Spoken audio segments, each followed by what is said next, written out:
Good morning to you and welcome. Welcome to another edition of the Art Lewis Show here on WSGW for a Thursday morning. Later on, we will have open phones. And at 11 o'clock, we're going to learn about the Freedom Boat Club, an interesting concept in sharing boats. Talk about that later on. But we're going to talk about something more serious to start with, and that has to be strokes this morning. And with me this morning, to start out anyway, we have, if I can keep it in, Eric Marhar from Ascension St. Mary's. Good morning, Eric. Nope, you got Nathan right now. Sorry. Just a second here. I got to make sure I get you turned up. There you go. I don't know why you got Nathan right now. Sorry. Oh, I have Nathan? Oh, I do have you. Yeah. Why do I have you? I don't have you, and I'm just sitting on the back end watching your studio. I'm going to pop out right now. Okay. I wonder what you were doing. All right. Well, great. I do have Nathan. Yeah, I looked at him, and I said, oh, I've recognized that. He's on his staff. I'm expecting calls from Dr. Joseph Adele from St. Mary's and from Eric Marhar, who is a stroke program coordinator at St. Mary's. So as soon as we get them lined up and get them on, we'll have that discussion this morning. In the meantime, as is always the case, no guests, open phones. So we get to start open phones early. So if you'd like to join in the conversation with something you have on your mind, the numbers 989-752-6111. That'll put you in touch with us from wherever. Literally anywhere. And that's because most carriers don't charge us long distance roaming and all that fun stuff anymore. So with that said and done, this is a notable day in television broadcasting because it marks the end of years of the Ellen DeGeneres show. Her show, of course, airing in the afternoons around here, I think around 5 o'clock, something like that, 4 or 5 o'clock. Today is the final episode. She announced last year that she would be dropping off of television, retiring, if you will. With, as they say, mixed emotions.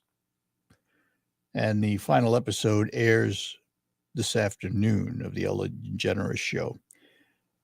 It probably, as talk shows go, and I'm not a talk show aficionado on television. I don't watch them. I don't watch many of them, but I have watched hers a number of times. And it's usually pretty interesting. I mean, it's, if you put aside the politics of the day, because she obviously comes from a particular side of the aisle, and that's fine. I look at things from the entertainment standpoint. Was she entertaining? The answer is yes, she was entertaining. Her guests were entertaining. So from my standpoint, great show. It'll be missed. Huge audience. More power to her. All right. We mentioned, of course, that we were going to talk about strokes today. We are going to do that. And with us now from Ascension St. Mary's, we say good morning to Eric Marhar. Eric, good morning to you. Good morning. Good morning. Dr. Adele with you or not yet?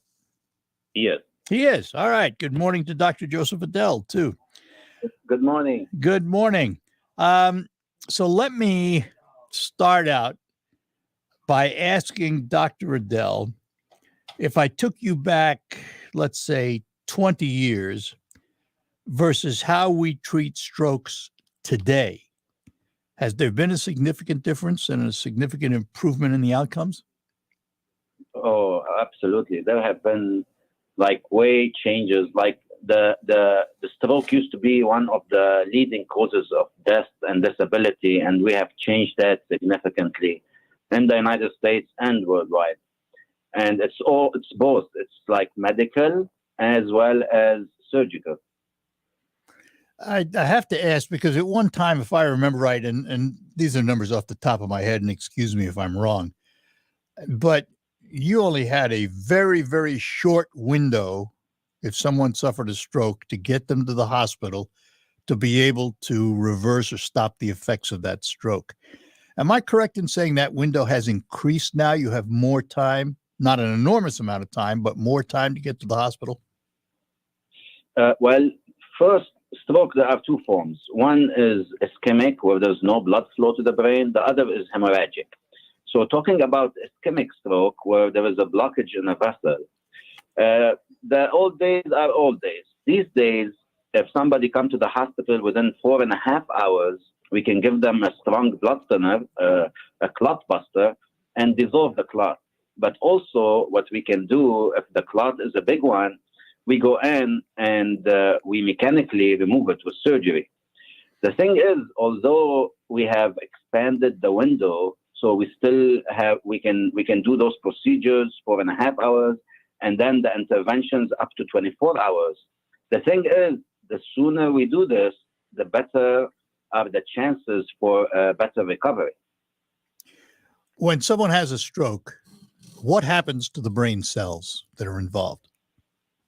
So first, if we stop the blood flow to the brain, it varies.